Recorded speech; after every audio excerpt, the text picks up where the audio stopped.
day everyone. So ngayon ipapakita ko sa inyo kung ano yung iba't ibang market forms ng fish, no. So mag-i-start tayo sa live, pero wala ako ngayong live na isda rito pero self-explanatory naman pag sinabi natin live fish, no, from the word itself, ibig sabihin buhay pa yung isda. Minsan nakikita natin to sa market, naka-aquarium pa, no. Ang example niyan is yung mga tilapia, hito, yun. So next naman is yung whole or round fish. So ang pinagkaiba niya sa live is yung isda is patay na. Yun lang naman yun. Ang pangatlo naman is yung drawn fish, no.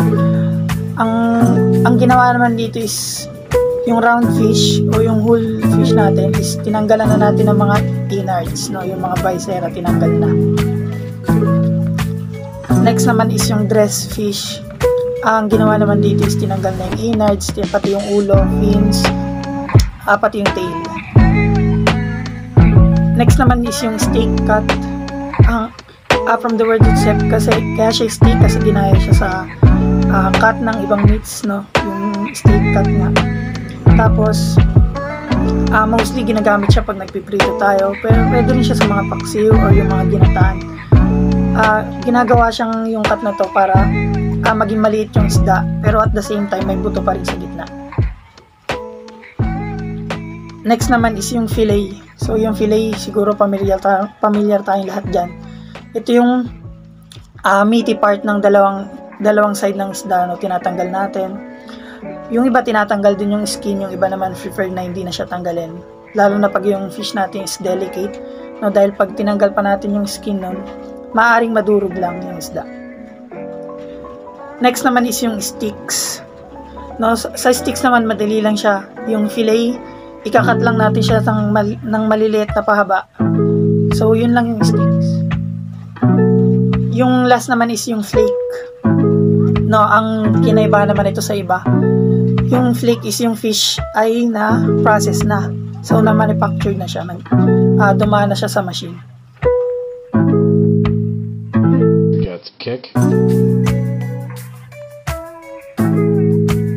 So next na ipapakita ko sa inyo is yung drawn fish.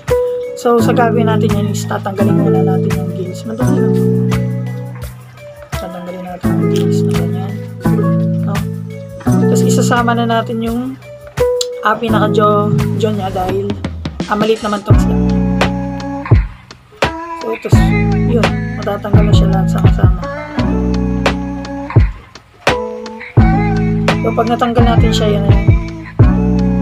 yan yung drawn fish. Ugasan na lang, tapos na.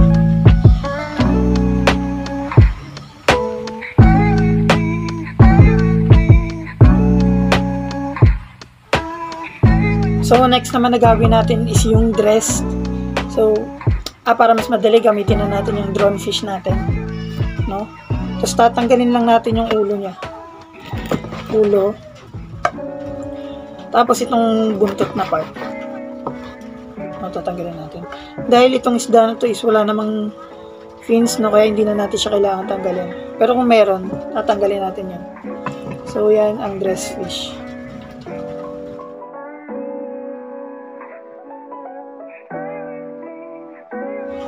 So next naman ipapakita natin is yung steak.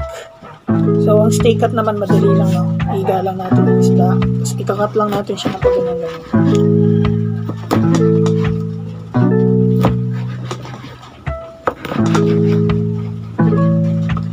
No, ganun lang.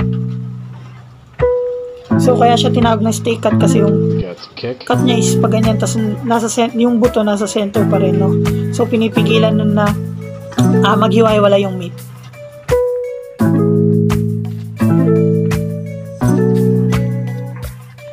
So next na ipapakita ko sa inyo is yung pag-fillet. So madali lang naman yung fillet. Lalo na yung gagamitin ko is dice na dress na. So hiwain lang natin dito. Dito ang taas.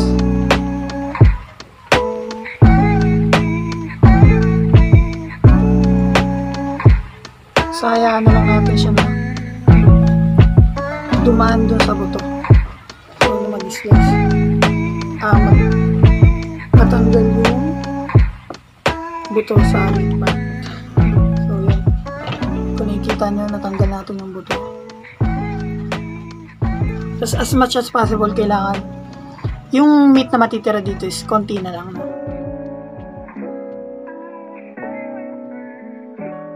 Yung last na ipapakita ko sa inyo is yung steaks. So madali lang naman siya, lalo na pag may fillet ka na. So kunin mo yung fillet mo, tapos iiwain lang natin siya ng paba.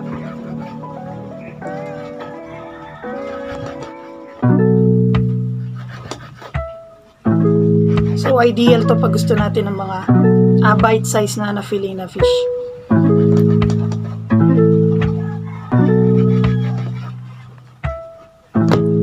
So yun lang, makita natin yung fillet pahaba na siya na maliliit. Gets kick.